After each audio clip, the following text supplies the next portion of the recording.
The Plays of Euripides, Medea. Scene: before the palace of Creon at Corinth. Nurse: Ah, what to heaven the good ship ago ne'er had sped its course to the Colchian land through the misty blue Symplegades, nor ever in the glens of Pelion the pine been felled to furnish with oars the chieftain's hands, who went to fetch the golden fleece for Peleus. For then would my own mistress Medea never have sailed to the turrets of Ilcus, her soul with love for Jason smitten, nor would she have beguiled the daughters of Peleus to slay their father and come to live here in the land of Corinth with her husband and children, where her exile found favor with the citizens to whose land she had come, and in all the things of her own accord was she at one with Jason. The greatest safeguard this, when wife and husband do agree. But now their love is all turned to hate, the tenderest ties are weak. For Jason hath betrayed his own children, and my mistress dear for the love of a royal bride. For he hath wedded the daughter of Creon, lord of this land. While Medea, his hapless wife, thus scorned, appeals to the oaths he swore, recalls the strong pledge his right hand gave, and bids heaven be witness what requital she is finding from Jason. And here she lies fasting, yielding her body to her grief, wasting away in tears ever since she learned that she was wronged by her husband, never lifting her eye nor raising her face from off the ground. And she lends as deaf an ear to her friend's warning as if she were a rock or ocean billow, save when she turns her snow-white neck aside and softly to herself bemoans her father dear, her country and her home, which she gave up to come hither with the man who now holds her in dishonor. She, poor lady, hath by sad experience learned how good a thing it is to never quit one's native land, and she hates her children now and feels no joy at seeing them. I am afeard she may contrive some untoward scheme, for her mood is dangerous, nor will she brook her cruel treatment. Full well I know her, and I much do dread that she will plunge the keen sword through their heart, stealing without a word into the chamber where their marriage couch is spread, or else that she will slay the prince and bridegroom too, and so find some calamity still more grievous than the present. For dreadful is her wrath. Verily the man that doth incur her hate will have no easy task to raise o'er her a song of triumph. Lo, where her sons come hither from their childish sports, little they reck of their mother's woes, for the soul of the young is no friend to sorrow.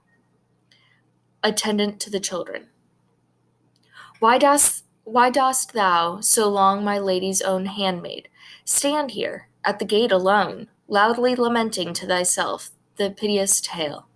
How comes it that Medea will have thee leave her to herself? Nurse: Old man, attendant on the sons of Jason, our master's fortunes, when they go awry, make good slaves grieve and touch their hearts. Oh, I have come to such a pitch of grief that there stole a yearning wish upon me to come forth hither and proclaim to heaven and earth my mistress's hard fate. Attendant: What, has not the poor lady ceased yet from her lamentation? Nurse: Would I were as thou art. The mischief is but now beginning. It has not reached its climax yet. Attendant: O foolish one, if I may call my mistress such a name, how little she recks of evils yet more recent. Nurse: What means, old man? Grudge not to tell me.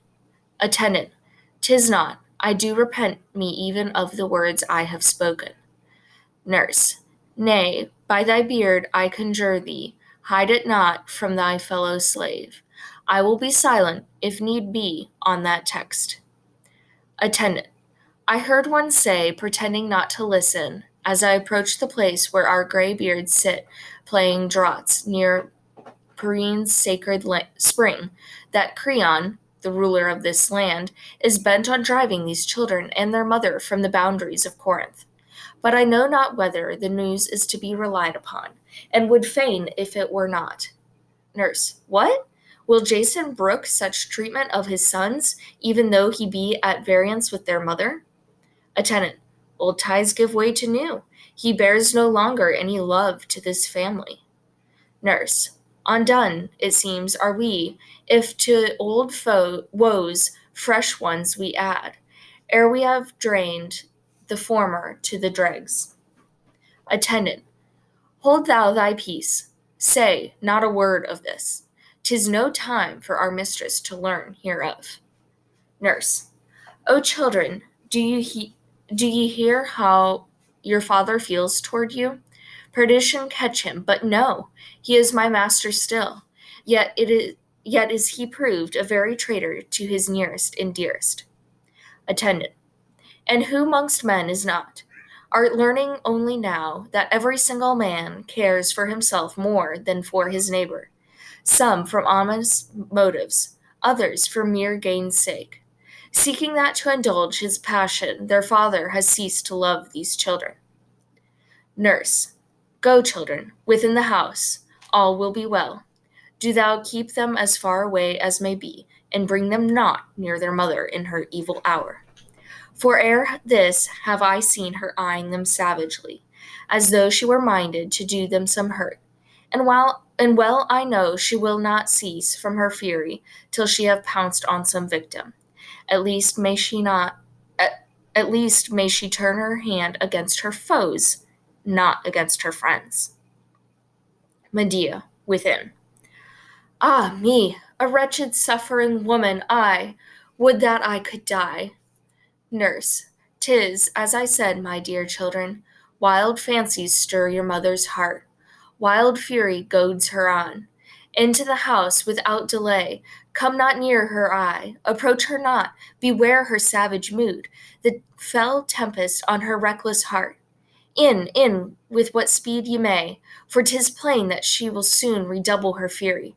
That cry is but the herald of the gathering storm cloud, whose lightning soon will flash.